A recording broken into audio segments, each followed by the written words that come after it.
You see, on her resume, comedian is going to be. All right, guys, school is out and the resumes are stacking up in the HR departments across Jamaica. How do you get yours to stand out so it's not in the pile but on the top? It doesn't get lost in the system. We've got Director of Write Your Resume JA, Tina Pape. Yes. And she's going to help us write our resumes. Good morning. Good morning. Thanks for being here. Thanks for having me. You give me like a big board. Oh, you know what I do can fit onto this big board. Here. Well, for this one, we'll just write some tips, some do's and don'ts here. And then for this one here, we'll do a simple version of an entry-level resume. Okay. I'm going to write mine. I've already written the heading. Resume. Yes. I would definitely get this work. Or not? Not yet. I'll help you with some tips. All right, Tina. First thing we need to know, these days, are we still at a point where resumes are these 6-page, 7-page documents, or have we protracted and we need to get the quick, top line stuff out? So one pager. We definitely need to make it shorter. It doesn't necessarily have to be one page, but it is recommended for everything to fit on one page if it can. Yeah. Make it short but detailed. And we also need to remember that a resume and a curriculum vitae are not the same. Tell us about that distinction. Well, a curriculum vitae really is all your experience, and a resume should really be tailored to the job itself. So that is why a resume is always shorter than a curriculum vitae. Tailored to the job vitae. itself, which means only that which is relevant to what Relevant you're applying experience, for should be there. correct. Okay, so what you done 20 years ago in another field is not relevant to the job that you're applying for today. But if people are looking for a rounded individual, then don't they want kind of like a high level of what you've done?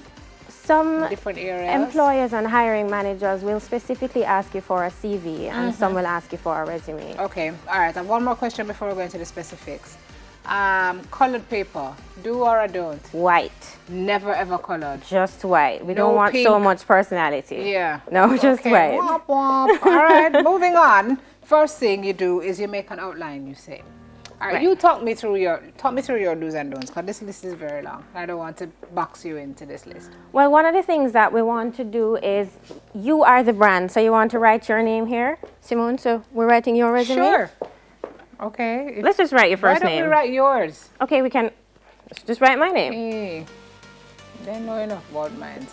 All right, so say we're writing my resume. TVJ, 24 years. Moving on. Tina Pape, I am the brand. Yes. I would write my contact information below. Forgive me for the scribbles. Go on, man. Address, email address. Ensure it's a professional email address. Yeah. Don't write hot girl Tina. Cute body at... Nope. Yeah, not gonna work. So let's just write tina.pape. That's a very important piece of advice, email everybody. address at all. Please if you don't have a corporate type address, then please make one, because hot body Tina at so and so and so, not gonna work. Okay, right. All right, what we would put next is a profile statement or an objective. Actually, we don't put an objective anymore. A statement? profile statement gives the employer more of an idea of who you are and what you have to offer, as opposed to an objective statement that really highlights what the applicant wants. For example? So an objective is to bring my... An objective statement on a resume would be a highly motivated individual looking to grow with your organization, for argument's sake. Okay. A profile statement is highly motivated individual with a background in X and X and X. So it's a high-level summary of it is like a 3-sentence, 4-sentence thing, but more detailed about what you can bring to the table, really. Okay. Right. All right. Move on, girl. All right. So your profile statement or your professional summary would be here, and then you list your education here, and you do this with the most recent. So you put your most recent if you went to college. Right.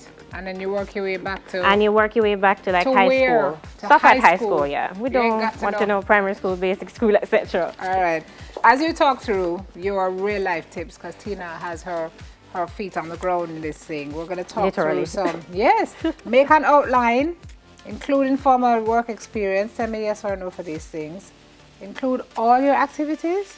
No, include the relevant information. All right. So let's use your talking points. Go on. Next. So along We have profile, education, and then we would add here our experience. Sorry if it looks a little, And your experience is, if you're doing a resume, it's what's relevant. What is relevant to the job that you are applying for. If for. you're looking to be a social media coordinator, you talk about all the work you've done in social media. Don't put what you did as a surgical assistant. Yeah. Right. And of course, we list this in reverse chronological order most of the times. Put your most recent job experience at the top and then you work your way down. Okay. All the relevant stuff. And of course, after that, you want to put your skills, all the relevant and related skills. To, for example, proficient in X, Y, Z. Right. All right. Social media savvy, knowledge of Hootsuite, etc., etc. Scheduling. Okay. What happens after that? And then after that, it really ends here. We don't usually put references. Employers will ask you for this, so it's not necessary to put references available on request. That's a no-no these days. Yeah, it's a kind of redundant. So this is resume a la 2018. Yeah, but this is a very basic entry-level resume for high schoolers or college graduates who are leaving and just entering into the work world. Okay. So in most cases, this can fit on one page. Okay. All right. Give me some other detailed tips now. Use action verbs, it says. Mention your achievements. Promote your attitude and performance. How does that go? Well, what we find is that persons tend to list out and itemize their job description, answer the telephone, greeted customers, but you want to show how you improved the organization by doing those things and how you contributed to the organization. So how did that increase customer service complaints, negative complaints? Show the results. Right. Okay. So you really want to show the results or your contribution in that area, as opposed to just listing out, itemizing what you did. Yeah, we have the wrap, but there's one more I think we have to do. Proofreading. Absolutely necessary. Draft. Absolutely necessary. Double check, triple check, get somebody else to look at it, because grammatical errors, inconsistent formatting, that's a no-no. Kill you. That's going to make your resume end up at the bottom of the pile. Right. Okay, so have somebody, if you can't do it, have a second somebody. set of eyes. Yeah, to absolutely. look it over to see that the apostrophes are where they ought to be. Right. A THEIR is not substituted for THERE. Right. And that you don't have Right. U for YOU. And there's several spelling and grammar tools that you can utilize as well. Okay. Get somebody else to look it over, though. It's hard to edit your own work. Yeah. What are some of those spelling and grammar tools for the Grammarly, if you're online, Grammarly, regular Word Perfect.